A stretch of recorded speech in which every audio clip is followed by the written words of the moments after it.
Graça e paz a todos. Sejam bem-vindos a este canal. Gostaria de primeiramente ler as Escrituras Sagradas, que diz aqui em Mateus capítulo 7, versículo 13 a seguir: Entrai pela porta estreita, porque larga é a porta e espaçoso o caminho que conduz à perdição, e muitos são os que entram por ela. E porque estreita é a porta e apertado o caminho que leva à vida, e poucos são os que encontram. Acautelai-vos, porém, dos falsos profetas que vêm até vós, vestidos como ovelhas, mas interiormente são lobos devoradores. Diz a palavra de Deus, então, em Mateus capítulo 7, versículo 13 ao 16. Ok?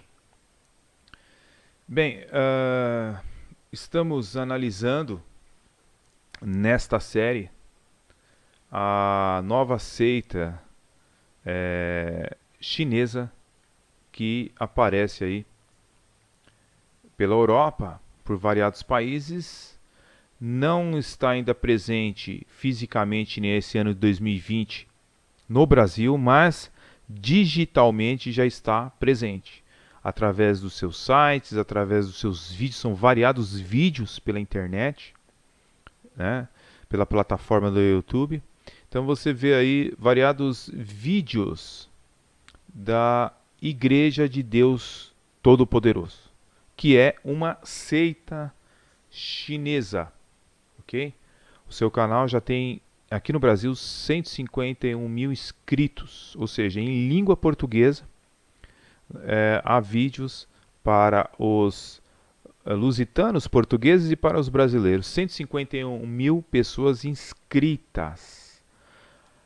Muitas dessas pessoas são vítimas, são crentes desavisados, cristãos de variadas igrejas evangélicas, porque os vídeos são bem produzidos, são bem elaborados e fala da perseguição dos cristãos pelo regime comunista chinês, ok? A fé religiosa é um direito reconhecido universalmente. É também o padrão que usamos para medir a moralidade humana. A humanidade sem fé é trágica, depravada e até bárbara. No entanto, na China, o regime ateísta do Partido Comunista da China persegue com crueldade crenças religiosas, reprimindo freneticamente a Igreja de Deus Todo-Poderoso e prendendo e assassinando cristãos, tentando transformar a China em um lugar sem Deus.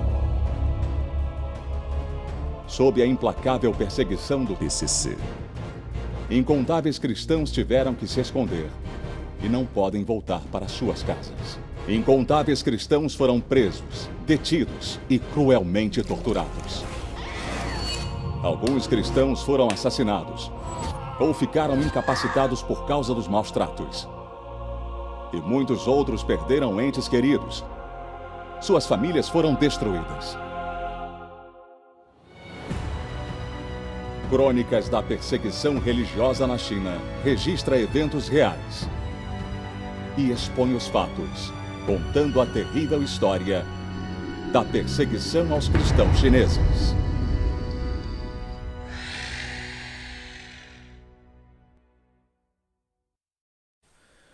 Bem, como você pode observar, são vídeos bem produzidos, assim como são produzidos um material de qualidade, como, por exemplo, dos Mormons, dos Jeová e por aí vai indo. Toda seita tem que ter um atrativo. E nesta era digital, né, nesta era que nós vivemos, século XXI, essa segunda década do século XXI, nós estamos aí percebendo as seitas usando os recursos digitais. Esta seita chinesa, então, ela tem variados nomes, mas os principais seriam, na língua livre, na língua portuguesa, a gente vê a tradução como a Igreja de Deus Todo-Poderoso ou Relâmpago oriental, ok? Também é conhecido como a congregação, a Igreja do Deus Todo-Poderoso, a Igreja dos Sete Espíritos, Igreja do Senhor do Novo Poder, Seita da Luz Verdadeira, Seita do Caminho Verdadeiro, ou seja, são variadas referências, mas ela é mais conhecida como Igreja de Deus Todo-Poderoso, ok? Eles acreditam que a Igreja de Deus Todo-Poderoso é constituído de pessoas que aceitaram esta obra, né, nos últimos dias e são conquistadas através das suas literaturas, do seu material e tudo mais. Segundo os líderes dessa seita, ela foi fundada pelo próprio Deus Todo-Poderoso, ok? Que é liderada exclusivamente por Ele mesmo. E segundo eles, as ovelhas de Deus ouvem, né, a voz de Deus, então elas vão para esta igreja, porque é o próprio Deus que está colocando essas pessoas nesta última hora aí da igreja na Terra. Logicamente, tratando-se de uma seita, evidentemente.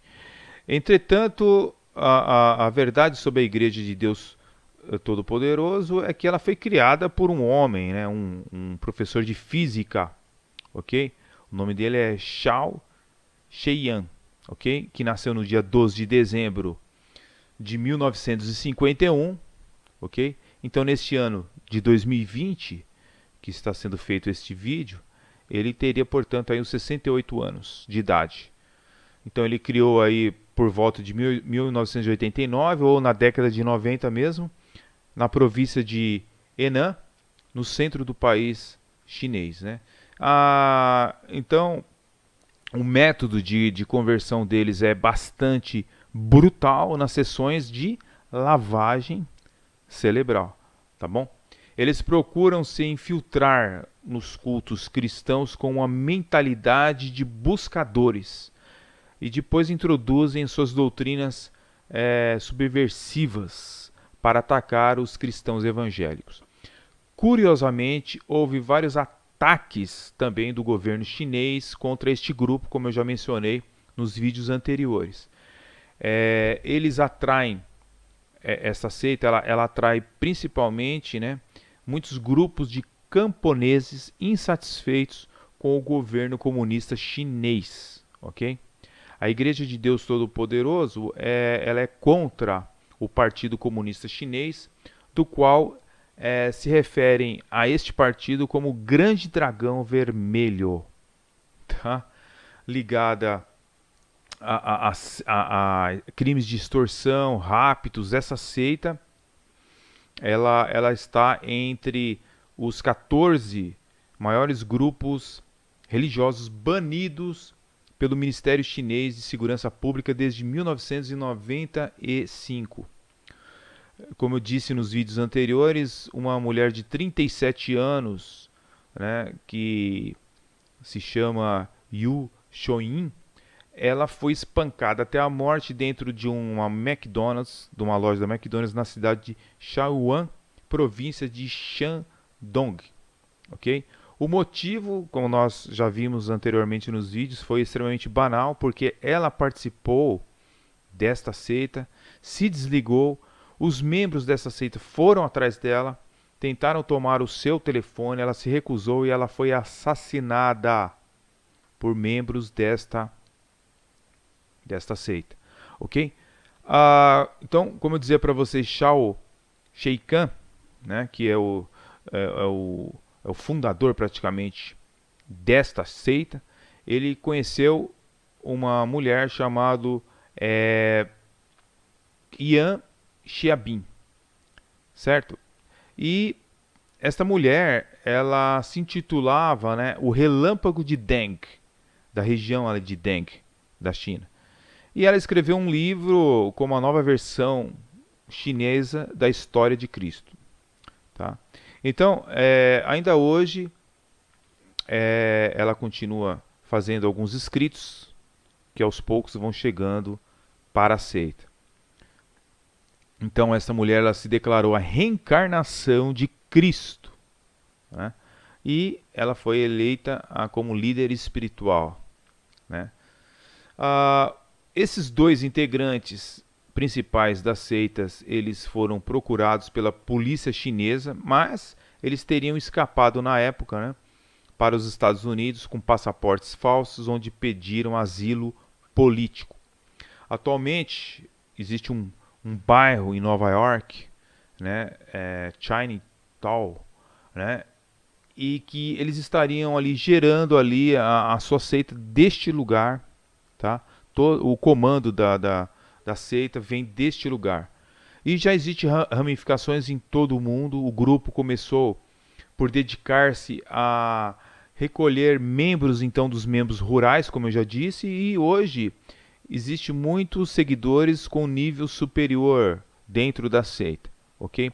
Estima-se que mais de 30 mil famílias tenham sido abandonadas em Pequim por familiares, né? Justamente porque essas pessoas elas começaram a seguir esta seita, ok? Existe variadas páginas na internet onde se relatam essas histórias. Então, ao se ler vários dos escritos da seita, né, a gente vê que eles dão muita ênfase à experiência religiosa que está acima, praticamente, das escrituras deles, incluindo, logicamente, a Bíblia, quando é usada ao seu bel prazer. Segundo a seita, né, a Igreja de Deus Todo-Poderoso, eles dizem que a Bíblia ficou desatualizada, e eles precisavam lançar um novo mandamento, um terceiro testamento revelado por esta mulher Jesus. Então, a mulher Jesus, ela seria então Deus encarnado. Olha só os absurdos. Os cristãos que se juntam a esta mulher subirão com ela para o céu no Apocalipse que se aproxima rapidamente. Essa mulher Jesus escreveu novos hinos que caberiam em cerca de 10 CDs. Tá? Ela escreve hinos também. Então a segunda vinda de Jesus, né, para eles, então foi uma vinda secreta, né, nos lembrando aí outras seitas, né, como a Testemunha de Jeová, né, o começo do Adventismo, etc. e tal, né? Mas o grande dragão vermelho para eles, para a seita chinesa, é Apocalipse 13 se cumprindo, ok? É a China. Então Jesus já voltou como uma mulher normal de 30 anos e está escondido, ok? Um forte apelo também às suas literaturas é uma prática comum entre eles,